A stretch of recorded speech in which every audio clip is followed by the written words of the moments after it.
Exclusive दृश्य आपण पुढारी न्यूजच्या टीव्ही स्क्रीनवर पाहतोय।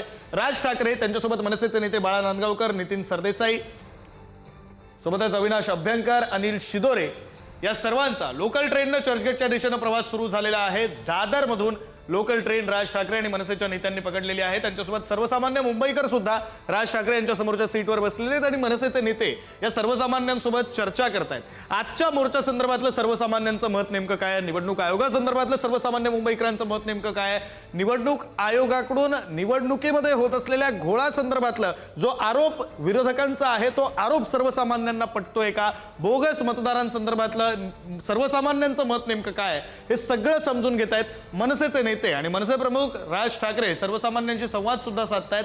दादर स्थानकावरून 10:38 ची लोकल पकडून राज ठाकरे हे चर्चगेटकडे निघालेले आहेत। 8 मिनिटं ही लोकल उशिरा नव्हती। 10:46 राज ठाकरेंनी लोकल पकडली आणि 11:08 राज ठाकरे हे चर्चगेट स्थानकावर पोहोचतील। काही वेळ ते चर्चगेट परिसरामध्ये थांबणार आहेत आणि 1 वाजता सत्याचा मोर्चा सुरू होणार आहे। त्यावेळी राज ठाकरे फॅशन स्ट्रीट परिसरामध्ये जाऊन या मोर्चामध्ये सहभागी होणार आहेत। लाईव्ह दृश्य, एक्सक्लुझिव्ह दृश्य आपण पुढारी न्यूजच्या टीव्ही स्क्रीनवर आत्ताच्या क्षणाला पाहतोय। मनसेचे नेते आणि स्वतः मनसे अध्यक्ष राज ठाकरे हे लोकल ट्रेनने प्रवास करून चर्चगेटकडे सत्याच्या मोर्चामध्ये सहभागी होण्यासाठी म्हणून निघालेले आहेत। ही एक्सक्लुझिव्ह दृश्य पुढारी न्यूजच्या टीव्ही स्क्रीनवर आपण पाहतोय। खरं तर मनसे आणि महाविकास आघाडी अर्थात विरोधी पक्ष जो आहे राज्यातला तो एकवटला आहे।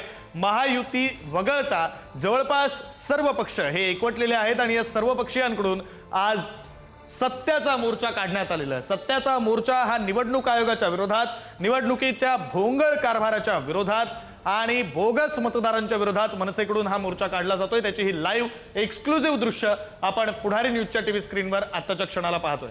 राज ठाकरे, अविनाश अभ्यंकर, नितीन सरदेसाई, अनिल शिदोरे, बाळा नांदगावकर हे सर्व नेते, नितीन सरदेसाई, बाळा नांदगावकर, अविनाश अभ्यंकर सगळे प्रमुख नेते मंडळी जे आहेत ते आता इथं प्रवास करत आहेत।